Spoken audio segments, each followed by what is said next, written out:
I knew I should have made a left turn at Albuquerque. Don't look much like Los Angeles to me. I knew I should have taken that left turn at Albuquerque. Well, here I am. Hey, just a cotton-picking minute. This don't look like the Coachella Valley to me. I knew I should have taken that left turn at Albuquerque. Let's see now. South Pole? Oh, I get it. I should have turned left at Albuquerque. Well, here we are, Pismo Beach, and all the claims we can eat. What a way for a Dutch to travel. Underground. Hey, wait a minute. Since when is Pismo Beach inside a cave? I wonder, I just think we should have turned left at Albuquerque, and then maybe a right turn at La Jolla. Yes, the importance of maps. Where we're heading into for this coming week. This particular chapter. Oh, better shut bugs off there. Let me see. Bear with me. Oops. Okay.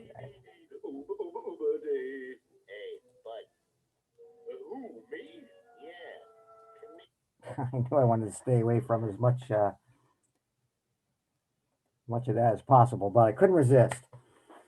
Good introduction to this particular section on maps. Welcome back, week 2. Moving right along before you know it. We'll be done, right? That's the way it works. Let me get up the lecture model here, and we'll start getting ready to dive into this week's lesson.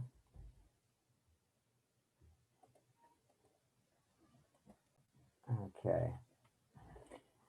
Chapter 2, maps. Some of your heads-up terms, in fact, there are a lot of them, heads-up terms for this particular week. We're going to be taking a look at cartography. And we're talking about cartography. We're talking about map making, right? The science of map making. And then we have we're going to be taking a look at 4 different types of projections, along with some different types of maps this time out. We have the equivalent projection. And the equivalent projection is a map that its major focus is area, right? Focuses on area and consists of images of, that bring out the most accurate depictions of an area. Then you have your conformal projections. We'll be taking a look at your conformal projections, and they basically focus on their strength as shape. Their strength as shape. And you have your equidistant maps. Equidistant, right? Those maps specialize in distance. Then your azimuthal and Robinson projections.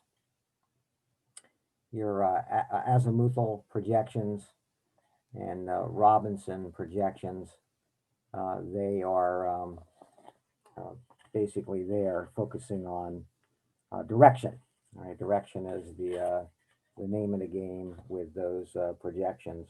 Topographic maps not as prevalent today as they were back in the day, before GPS and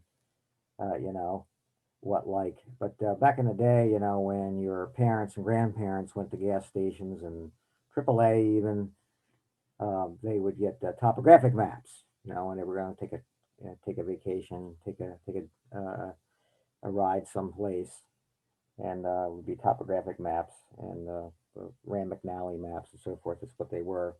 We'll look at those a little bit this time around. We'll examine those. Where else do I want to go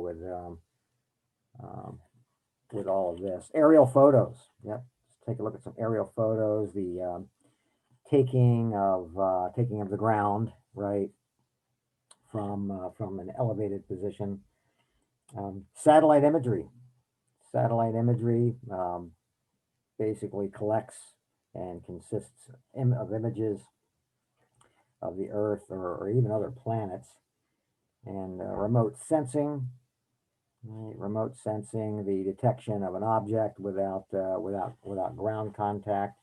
And then the GIS, the Geographic Information System, creates digital records of geographic data within seconds. And some of these are got um, some some controversies surrounding them and their usage, and we'll examine that even deeper. I'm thinking deeper into the week, maybe bleeding into a discussion question type of thing. So, you have your lecture model. Get ready to take some notes here. Oh, the objectives. Where do we want to go? What do I want you guys to know by the end of this week? I want you to become aware of the value of map projections. Recognize the purposes maps can be used for, and appreciate the benefits of remote sensing. It's easy to take a lot of this stuff for granted. So let me just set this up briefly. And as I said last week, I'll mention this not to be a broken record a few times till you get the rhythm of the way I do it. I will give you a little brief overview of a section I'm going to be coming up to. Like I said, I can't cover everything because of time, and I'll let you know when. That's all I'm doing is just giving you a glossing over something. What we're going to be fill in the blanks basically, and the electronic chalkboard stuff is what you will be quizzed on, what I want you to utilize in your discussion questions, and so turn to page 20 in your textbooks, and always try to be mindful of you visual types out there. So if you want to turn to page 20, and I'll just say this as you're doing that, setting up for the first small set of notes here, that a basic means of describing the Earth on which we live, maps. Maps can communicate effectively if we appreciate the logic behind their construction and their modes of representation. So let's take a look at this here. Oh, note I want you to record.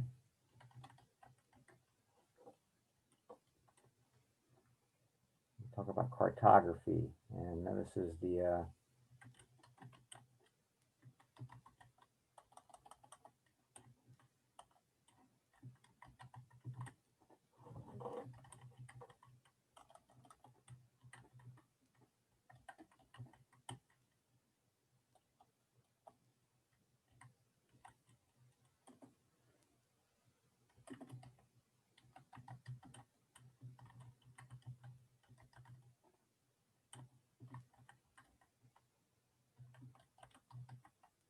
cartography, the map science and technology. So map makers are therefore cartographers.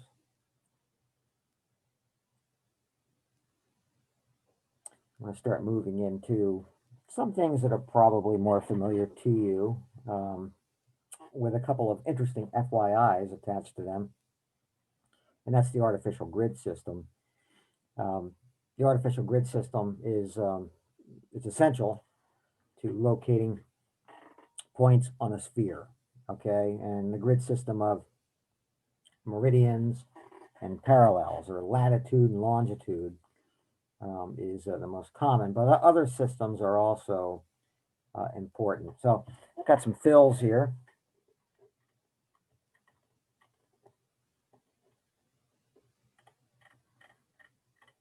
And you can turn to page, probably behoove you to look at some visuals here as well. Page 22, page 22.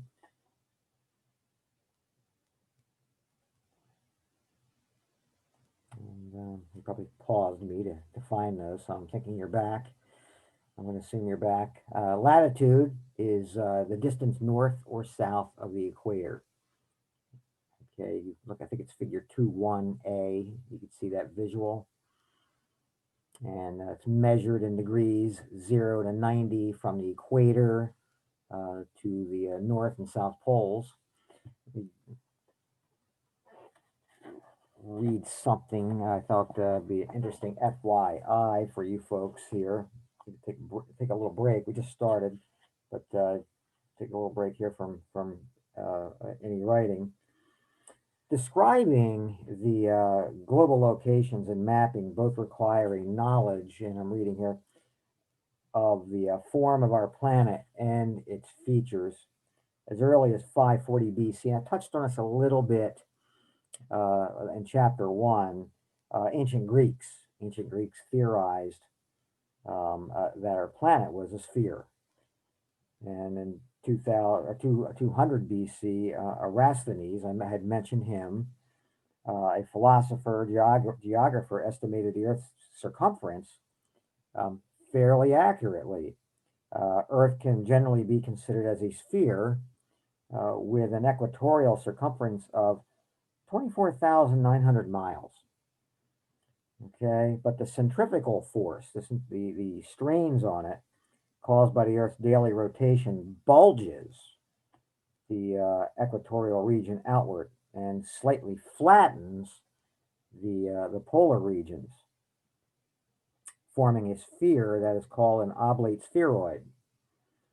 Yet, at a planetary scale, Earth's deviations from a true sphere are relatively minor. You wouldn't believe this probably. The Earth's diameter at the equator is 7,927 miles, while from pole to pole, it's 7,900 miles. So you basically just have a difference there of 27 miles, okay? So on a 30.5 centimeter, 12-inch globe, this difference of 27 miles is about as thick as the wire of a paper clip.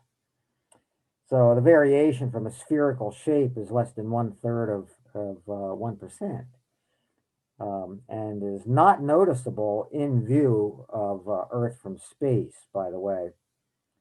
So nevertheless, people working in very precise navigation, surveying, aeronautics, and cartography must consider the Earth's deviation, from a perfect sphere. And last thing I'd say about this particular FYI here is that landforms also cause departures from true sphericity. Mount Everest in the Himalayas is the Earth's highest point, just a little over 29,000 feet. I think it's 29,035 feet, right? And above sea level. And the lowest point is the Challenger Deep in the Mariana Trench of the Pacific Ocean. And about, I guess it's southwest of Guam, and it's about 36,200 feet below sea level. So if you take that, and you're going to raise it up to the landforms on Mount Everest, the difference between the two elevations, close to 20,000 feet. I think it's 19,880 feet, somewhere in there, or meters. I'm talking about, which is just about 12 miles, right? It's just about 12 miles. So 12 miles from the lowest point of the Earth's Earth's levels to the highest, and that would also be insignificant on a standard globe. Just some interesting information there. Getting back to the lecture model and the fills here. The prime meridian is the second coordinate to specify distance east to west. The starting point that cartographers use is an imaginary line passing through an observatory in Greenwich, England. figure 2.1b in your textbooks. The authors have a nice visual illustration of this. This was selected, by the way, at 0 degree longitude by an international conference in the 1880s. Distance east to west, ranging from 0 to 180 degrees. Also, I think it's figure 2.1b as well. And then directly opposite the prime meridian is the 180th meridian, the international date line. Figure 2.2, I think it is, page 23, international date line. Good trivia question. Does the international date line, could anyone claim to be from the international date line? I think it probably crosses over the imaginary line. It crosses through maybe some of the Aleutian Islands, just south of the Bering Strait from the U.S. and Russia. But some interesting tidbits about the international date line that most people don't know. A little FYI here for you. The need for such a line on Earth to adjust the day was inadvertently discovered by Magellan. You might remember him from your grade school days, one of the early great voyagers. Was discovered by Magellan's crew, who from 1519 to 1521 were the first to circumnavigate the world. Sailing westward from Spain, when they returned from their voyage, it was noticed that one day had apparently been missed in the ship's log. Yes. What actually happened was that in going around the world in a westward direction, the crew had experienced one less sunset and one less sunrise that had occurred in Spain during their absence. Interesting bit of information there, I would suppose. And then lastly here with in this section, time depends on longitude. As the Earth rotates every 24 hours, it's then therefore divided into 24 time zones, which I think is on page 23 or 24 of your textbook that you can take a look at as well. So if we were in class together, I would say, are there any questions?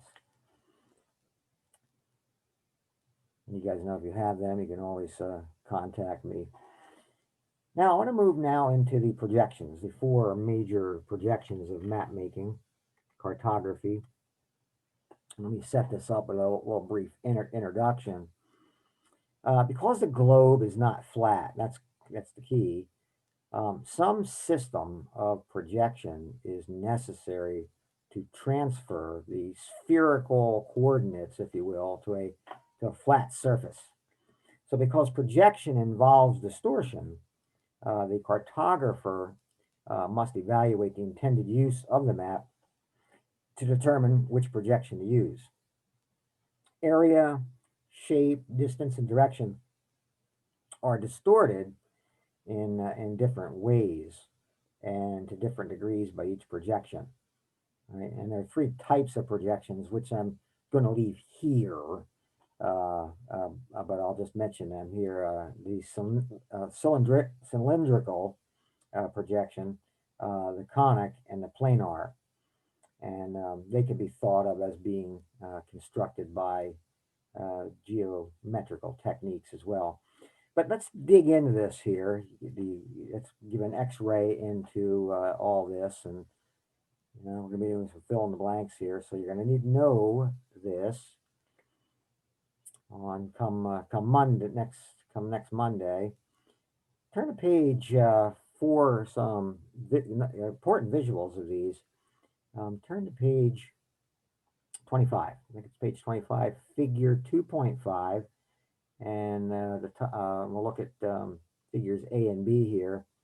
And we'll talk about the equivalent projection first. And like I said at the top of all this, the equivalent projection specializes in making area right, making area exact. and it's used to show aerial extents. Now, here's the thing.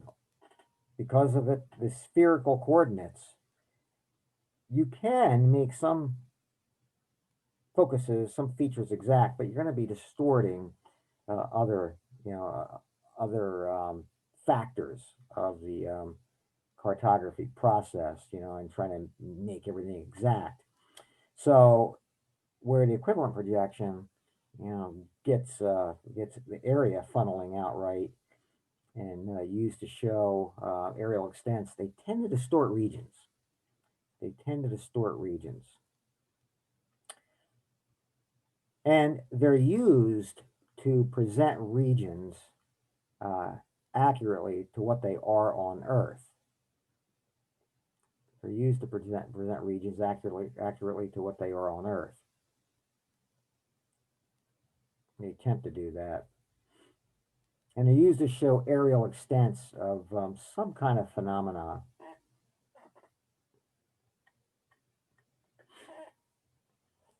I should probably back up here and just elaborate a little bit more on that second bullet point there. Used to present regions accurately to what they are on Earth. Square miles on a map equals square inches on the map. So a square on the Earth, may in fact be a rectangle. May in fact be a rectangle on the map, while the rectangle on the map may still be the correct area. So it's used to show aerial extent of some type of phenomena like population patterns, agriculture type of a particular area, like a forested area, for instance, maybe.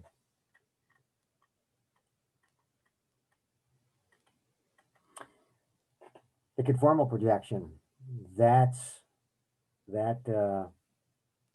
focus there is on shape.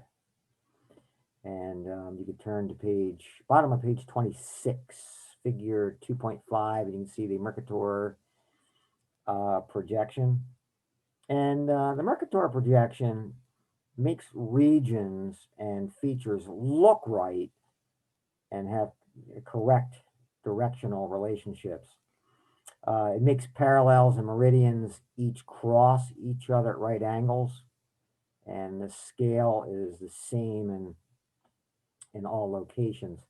It's good for small areas on maps, like large shapes, though, like continents, get distorted. So it's good for small areas on maps. Large shapes, like continents, tend to get distorted. Thirdly, the equidistant projection, right? Pretty easy by looking at that, what this strength is here. And this is the azimuthal projection here, and its focus is distance. And over on page 26, I believe it is again, figure 2.6, you could see an illustration of one of these types of projections. And here it shows exact distance. From all directions, but only at 2 points. For instance,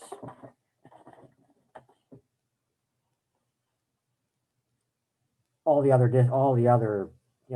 focuses will be distorted. Say, for instance, a map centered on Saskatoon, Saskatchewan will show correct distance between Saskatoon and Vancouver, Saskatoon and Calgary, Saskatoon and Montreal, Saskatoon and any city on the globe, okay? However, it's not going to show the correct distance between Vancouver and Calgary, right? Or Edmonton and Winnipeg, Atlantic City, New Jersey, and Winnipeg. Where take your pick.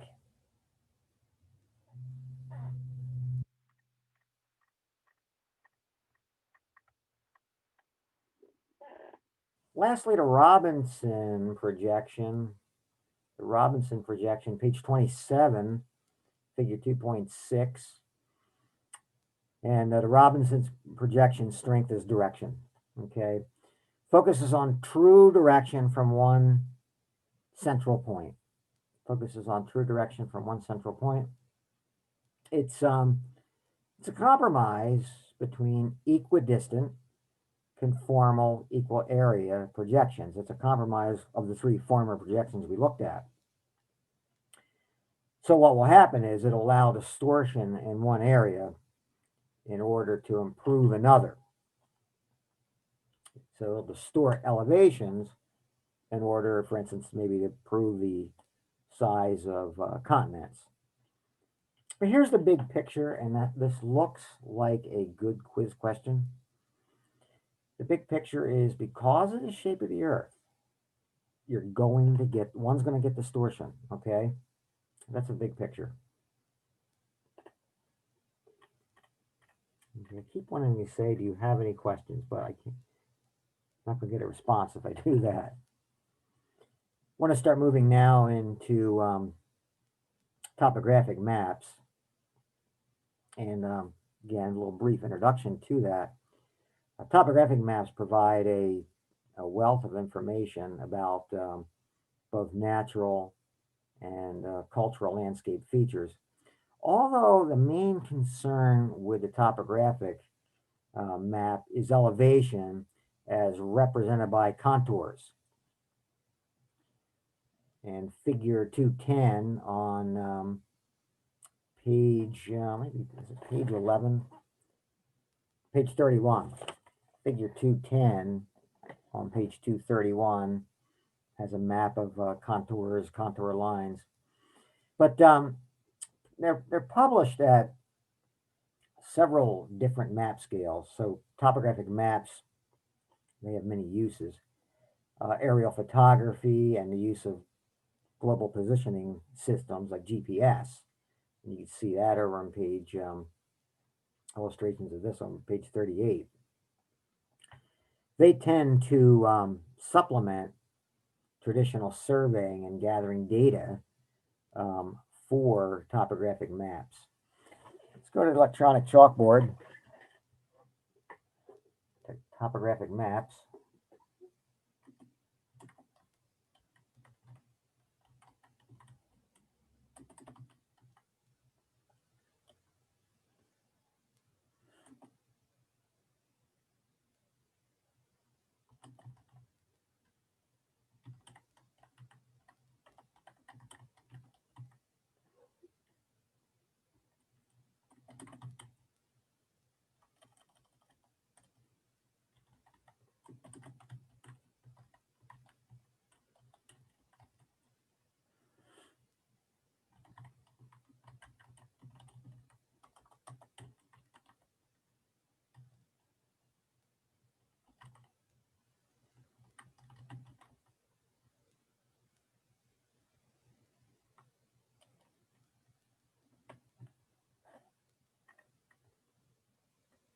Topographic maps are general, like I said earlier, a minute or so ago, general purpose maps. They focus on elevation and the shape of terrain.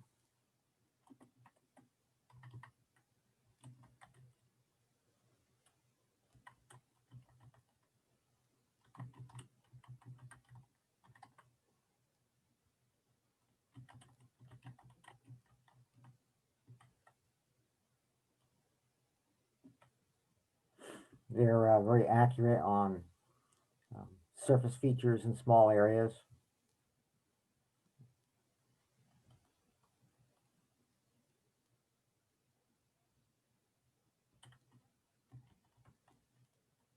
Like, I'm trying to hear some good example. Orchards, the Arch in St. Louis. All right, yeah, let me get the picture.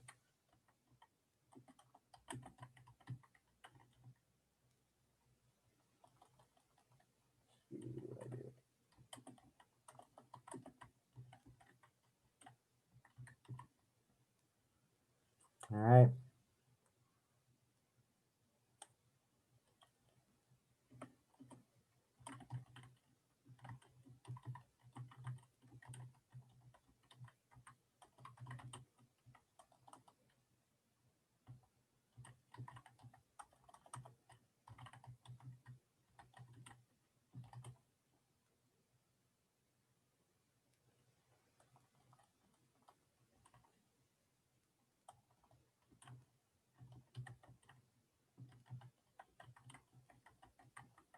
That's a good example there. They're good at, they're accurate in depicting boundaries. For example, like airport limits.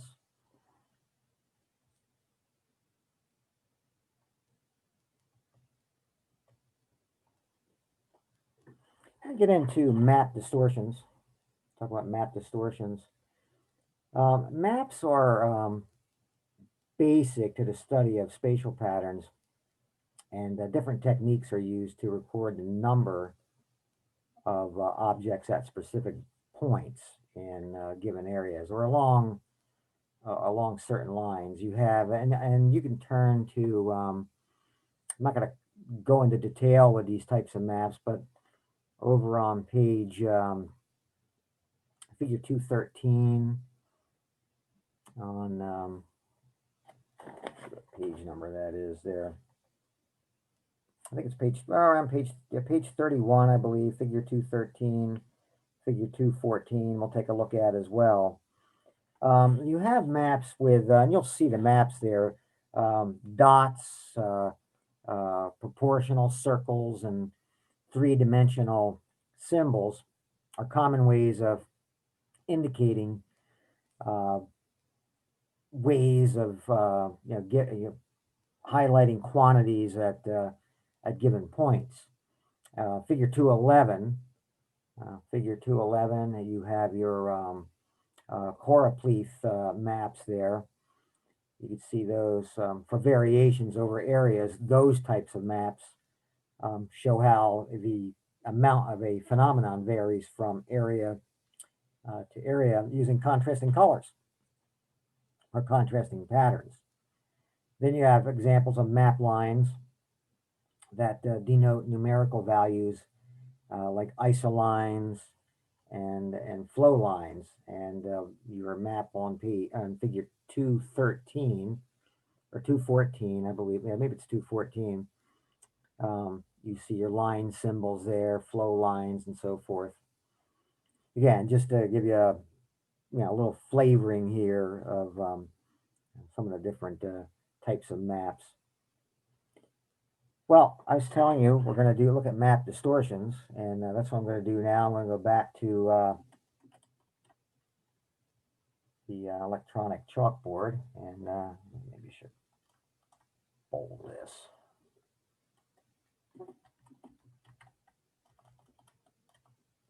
Down a little bit.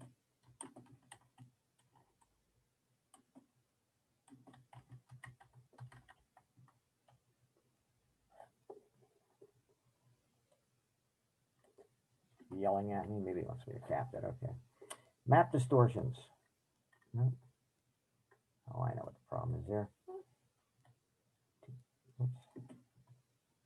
Too many spaces, maybe. Okay.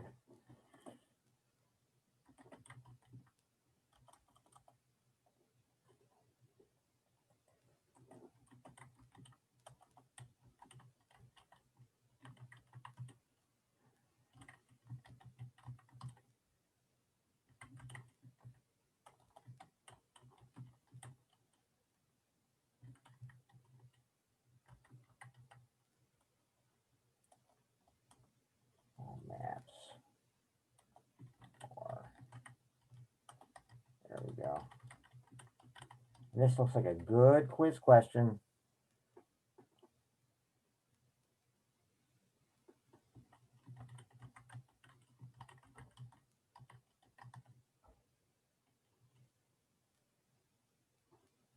Therefore, let's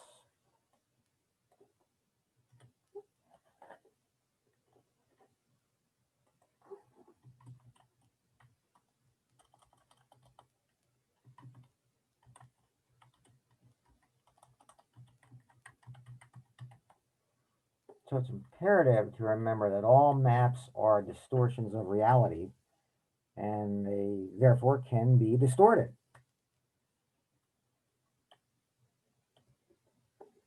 Take a look at some of these reasons.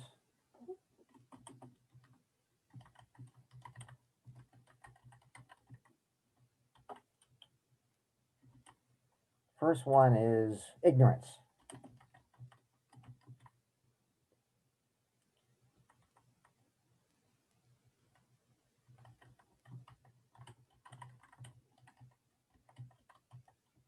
Ignorance of the unknown.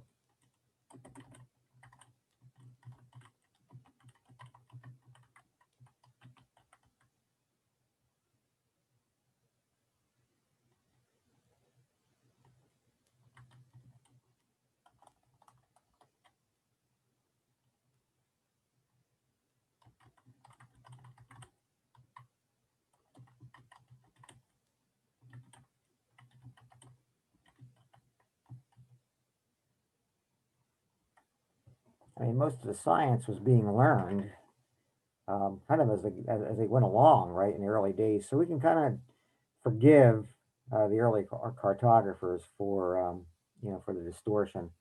And, as time went on, world leaders would use maps for propaganda.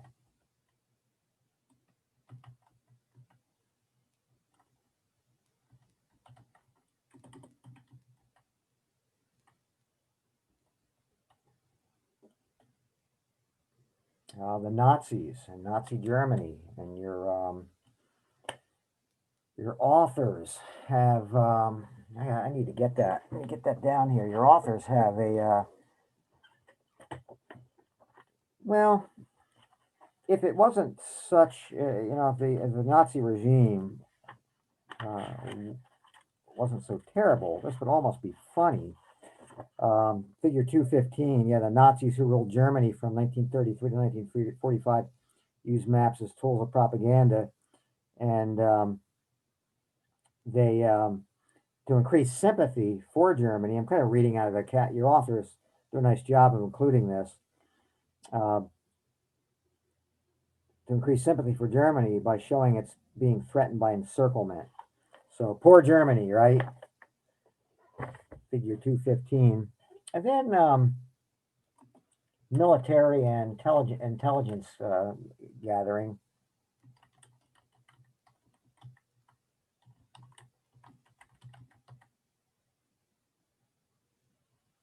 And I think your authors have that too.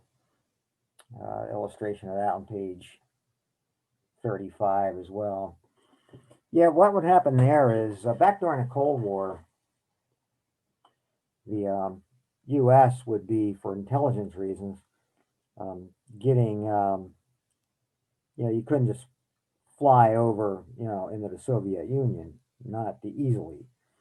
So what they would do is the intelligence agencies would get maps of various towns, small towns, and so forth, and they might have uh, a town that they got a map of might have a railroad going through the north of the town one year, a river in the south of the town, and the next year the Soviets would be onto this, and they would print maps that had the exact um, phenomenon flipped around. They might have the river in the north, a railroad track in the south, and something else taken out of the map and something else added. So this kind of stuff certainly did go on um, during the Cold War.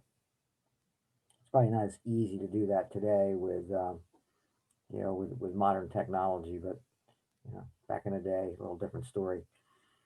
So I want to now I want to get into remote sensing and talk about aerial photography and satellite imagery, and got some FYIs I want to add as well.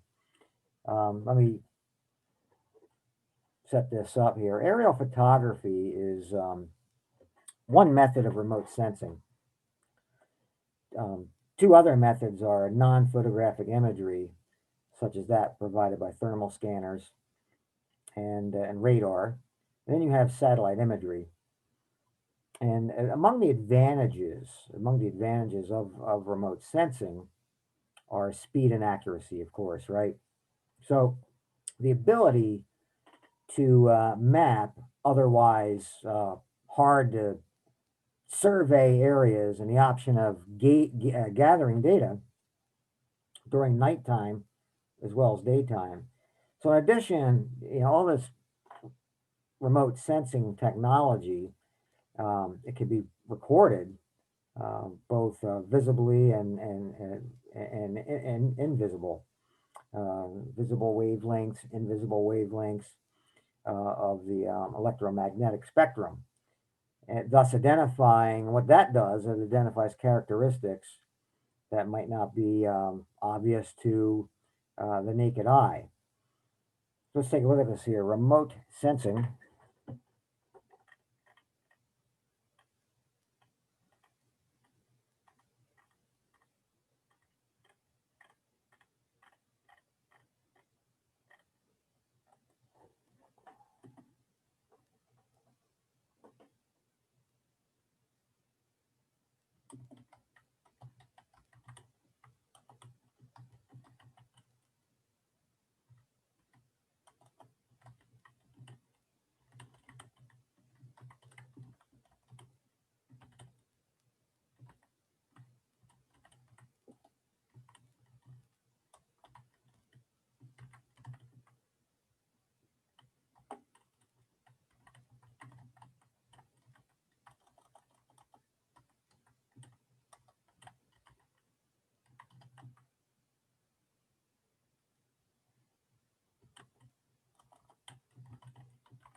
Remote sensing gives us the exact slope and size of features, mountains, rivers, and coastlines.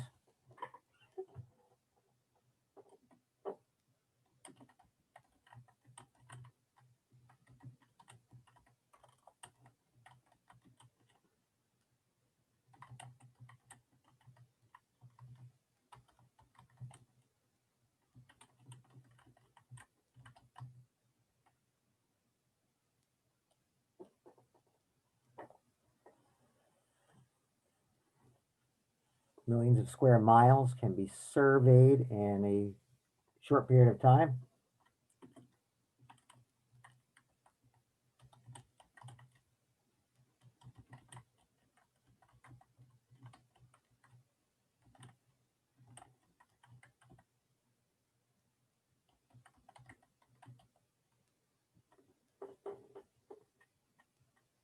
The type of aerial photography is an orthophoto map.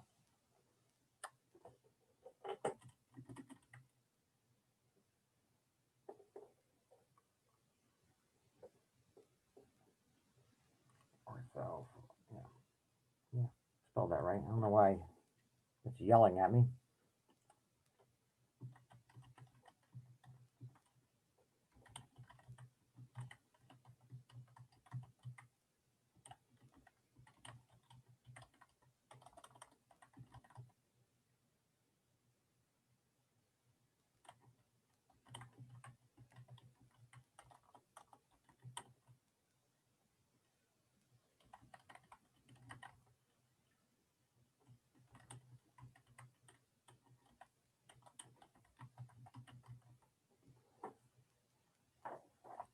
Oh, I've had to take my giraffe calendars off the wall here, I suppose.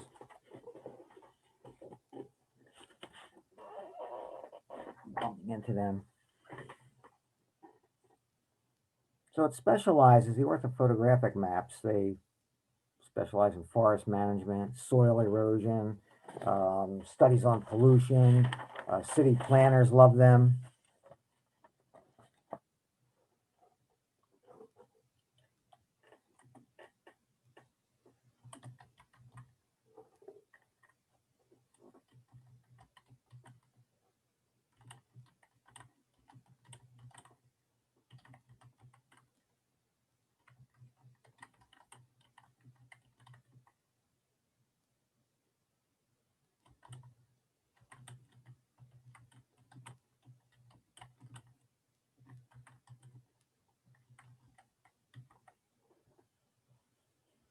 Remote sensing is also used to clarify vegetation features of the earth, as well as water details.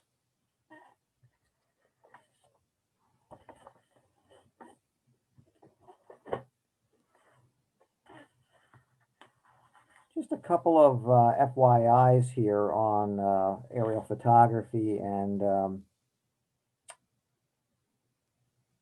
remote sensing in general. And the second thing I'm going to read, I'm thinking seriously about incorporating that into your maybe a discussion question at the end of the week. But aerial photography is used in the cartographic process, land use planning, archaeology, movie production, environmental studies, espionage, commercial advertising, and other fields. It's often used by a GIS system, which I'm going to finish up with here in a moment. Aerial photographs are considered outside the realm of privacy. Some of you will be wondering about that. Therefore, anything witnessed from the view of an aircraft is considered public domain. An exception is when an aircraft uses you cannot use it for thermal probes, as that's found unconstitutional by the Supreme Court of the United States. Thermal probes are where you could see through walls, and okay, we're talking about definitely talking about privacy issues there. Now, pay attention to this because, and you might want to go back to this. If I use this theme here, this concept for discussion questions, which I think I'm leaning this way to doing it. The controversy of remote sensing satellites being available to the general public, or what we call spy satellites.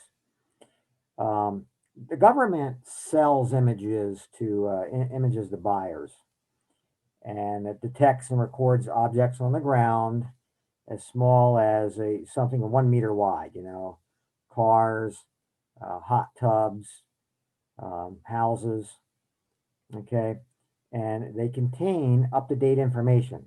They contain up-to-date information, the weather, the military. The military uses it for like tall structures, that where snipers could use.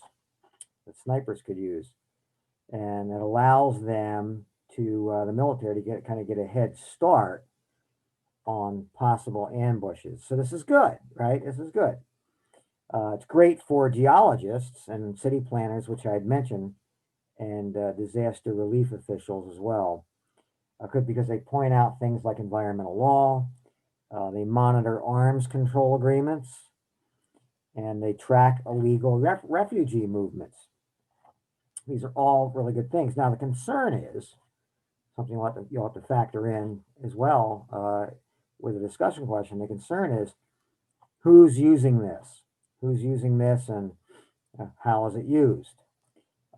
They can be bought by enemies, and who's to stop them? Right? Who's to stop them from buying? Certainly not some profit-seeking seller, right?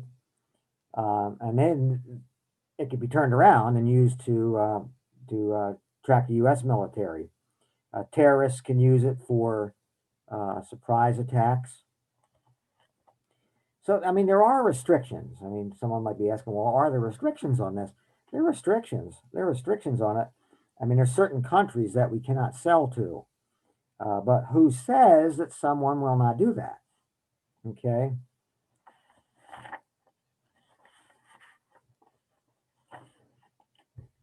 So lastly,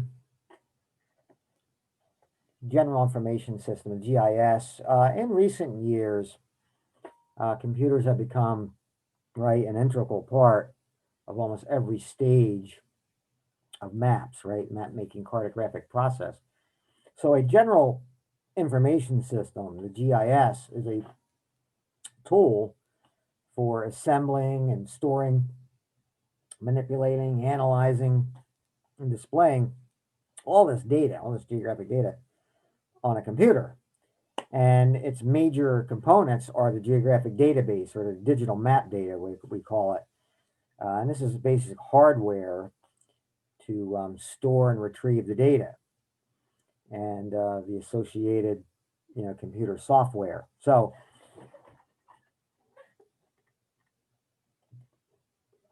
X-raying this.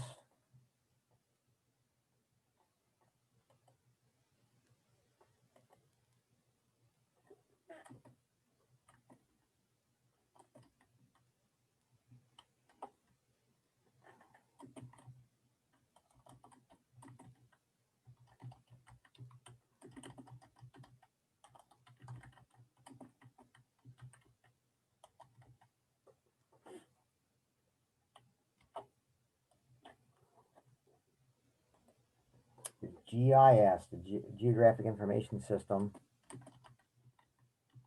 the procedures are computer-based.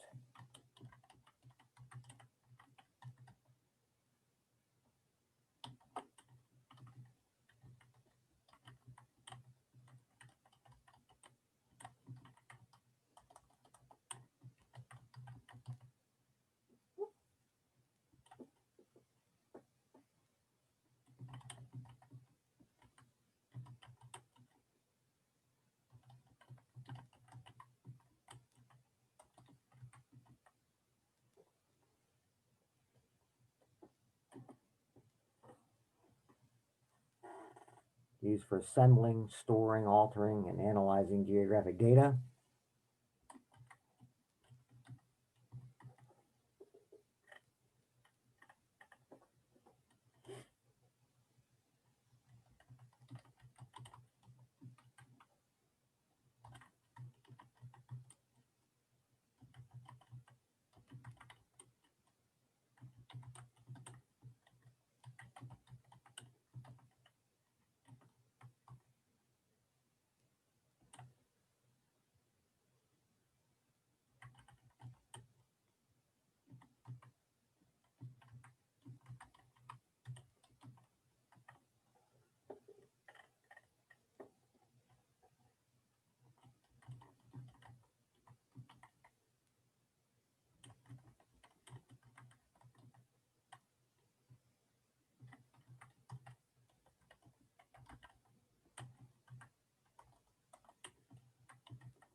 It uses geographic data to record information such as wetlands damage through qualitative maps of rainfall, soil types, water pollution, etc.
Urban planners use the GIS system for political, examining political boundaries, drawing up political boundaries, census tracts, population distribution, building inventory, racial, ethnicity, income, housing, employment, etc.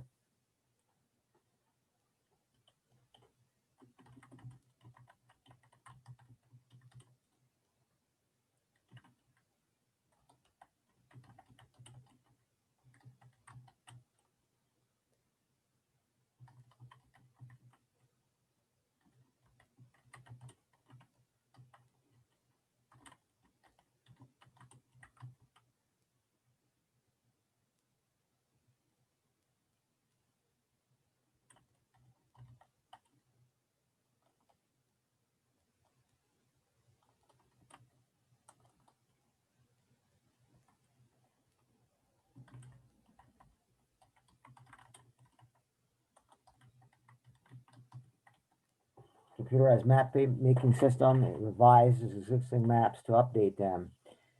Population, right? Population's all, population increases, even decreases. Population's always changing, right? So it stays on top of that.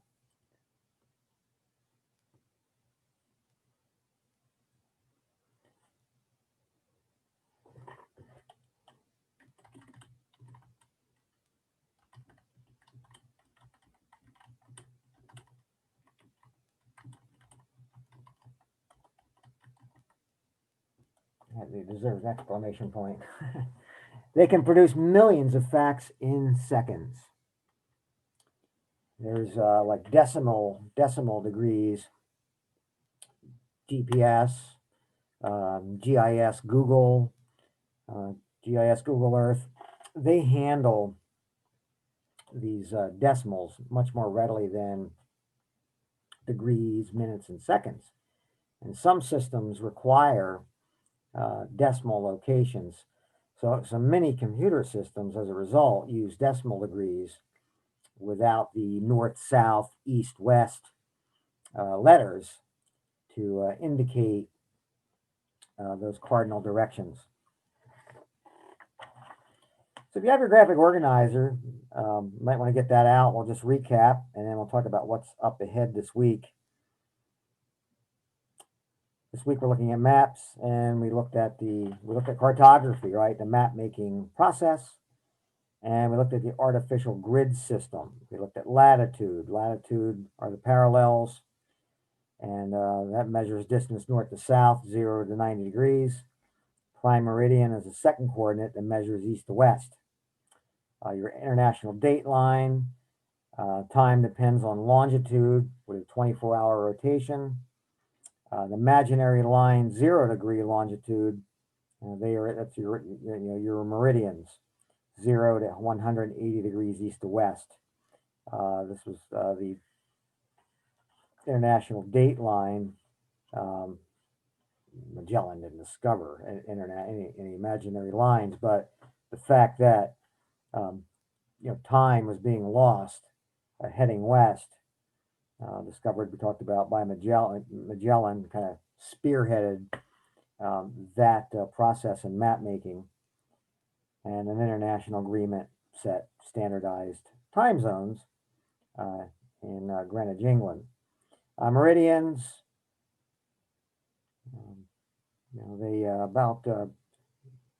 I didn't mention this, but it's probably worth mentioning. I'm not going to quiz you on it.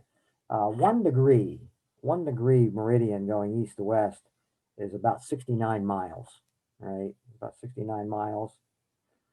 And across the earth, right, you got about 25,000 miles going east to west. Map projections. We looked at the equivalent map projection, right? That focuses on aerial extent of something like population, its strength, aerial extent. Square miles on a map equals square inches. Weaknesses tends to distort regions. The conformal projection focuses on shape, regions, and really strong on regions and small areas. Continents, therefore, large shapes tend to get distorted. The equidistant maps features distance, focuses on distance, exact distances from the perspective of two places. Perspective of any other place. If it's, like I said, if its focuses on, for one instant, Saskatoon, Saskatchewan, and any other city, it's going to be accurate. But with that same focus, that same map projection, if you're going to look at 2 other cities, it's going to be distorted. Then you have your Robinson azimuthal projection. Their focus and features on directions, and it's a compromise of the former 3. But in compromising, it's going to distort the former 3 to some degree.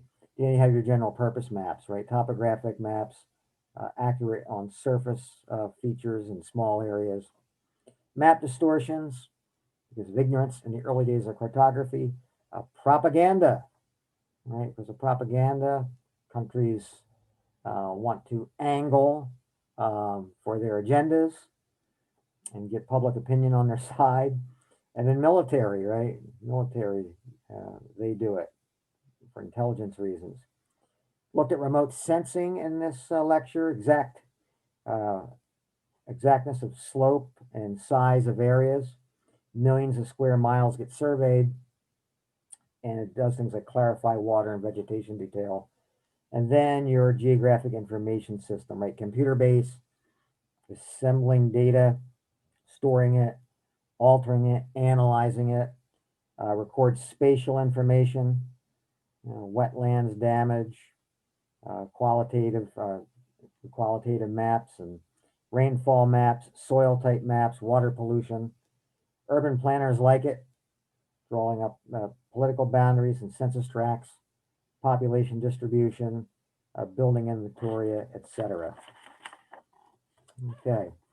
Now, coming up ahead this week, and again, I'm going to be like a little bit of a broken record here for the first week or two, maybe 3 weeks. Wednesday, you'll have something ready to go now if you wanted to get working on that, but it's always ready on Mondays, but it's due Wednesday night, 11:59. I'm going to give you guys some reading guides, and I explain to you how to do those. And it's basically a reiteration of the lecture, but some people learn by more hands-on and textbook research. Sort of have at it. This is, for that type of learner. If we were live in class, this is usually a group assignment for me. Thursday, the second lab. All right, the second lab, you guys will be looking at the map making process.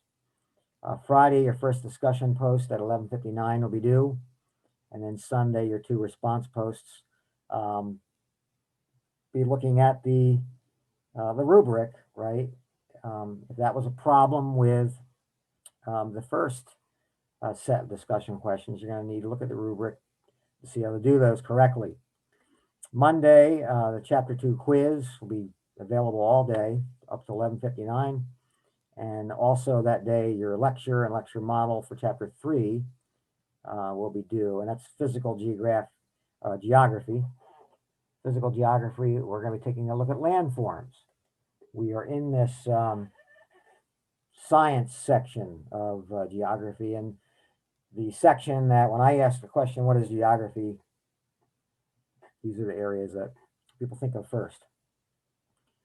Okay, lecture and lecture model will be up and ready to go. So that is that. Again, if you have questions, comments, please do not hesitate to get a hold of me. So until next time, everyone have just a fantastic week. I imagine I'll be talking to some of you via email this week. Otherwise, you guys just have a fantastic week. Okay, bye bye.